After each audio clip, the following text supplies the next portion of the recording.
When every second counts, immediate medical treatment could very well be the difference between life and death.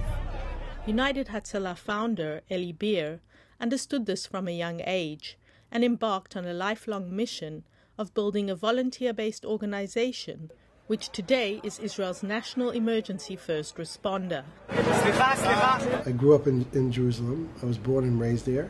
I was 7 years old when I saw the first bomb attack of my life right in front of me in a bus that blew up. Because I saw that day how many people died. I said, when I grow up, I want to save people.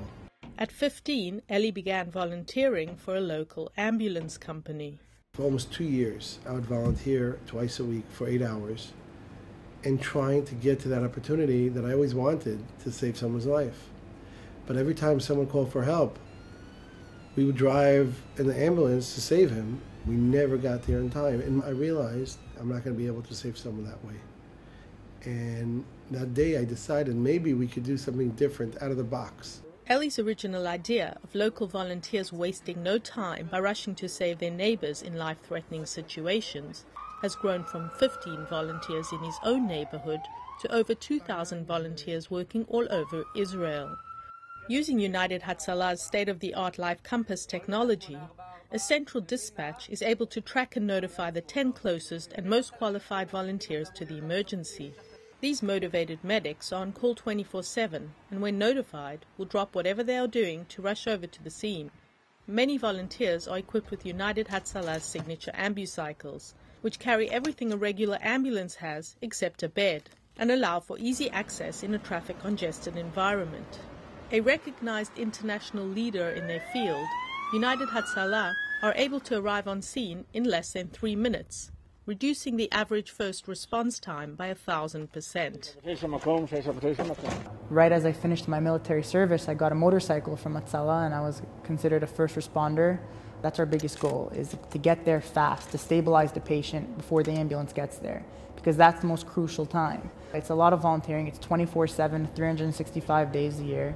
You're always on call. But at the end of the day, when you actually get to the scene, and I've had a couple of these this year, where the person's unconscious, not breathing, and you're doing CPR, and a day later you're visiting him at the hospital and he's smiling, and you know that he was just reborn again, it was totally worth it, and you're going to do it again.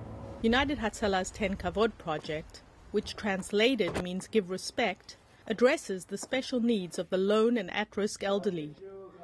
Medics visit and monitor these individuals on a regular basis, as well as equipping them with a special emergency alert button. When Yehuda Aruch recently suffered a stroke, which rendered him unconscious, his wife Palomba immediately notified United Hatzalah. אני לא הספקתי לדבר אותה, כולם באו לפה, כולם. הם הצילו אותו על הדקה. United Hatzalah's dedicated volunteers, made up of EMTs, paramedics and doctors, come from all sectors of Israeli society, religious and secular, Jewish, Christian and Arab. In East Jerusalem, where 250,000 Arabs reside, regulation prohibits ambulances from traveling without security forces accompaniment, causing critical delays that result in tragedies. Today, there are over 50 Arab United Hatzalah volunteers in the area.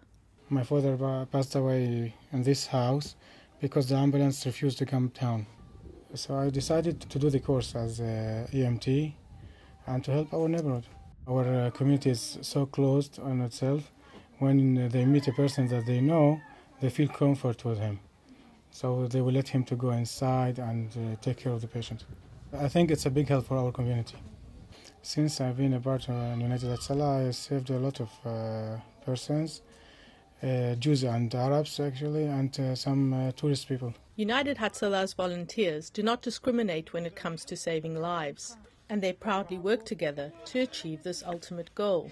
It's not our job to decide who goes, who doesn't, who we treat, who we don't. That's not our job. If we're medics and we're going to take on the responsibility of being a medic and treating the people of Israel, or even the tourists that happen to come and also need treatment, that's our job, that's our responsibility.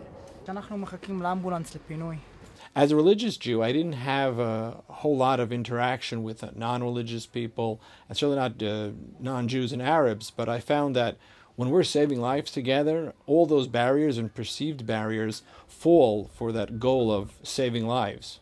By virtue of my volunteering with United Hatzalah, I've met people from other backgrounds, cultures, and religions, and have actually become friends with them. British Ambassador Matthew Gould was so impressed by United Hatzalah's contribution to Israeli society, he recently spent an evening on the back of an ambucycle joining emergency calls. It's an extraordinary organisation bringing together thousands of volunteers from right across Israel. And the most amazing thing about it is that every day it saves lives. United Hatzalah responds to over 500 calls a day, arriving first in 85% of emergencies. This is Ayelet Saban for Israel Up Close.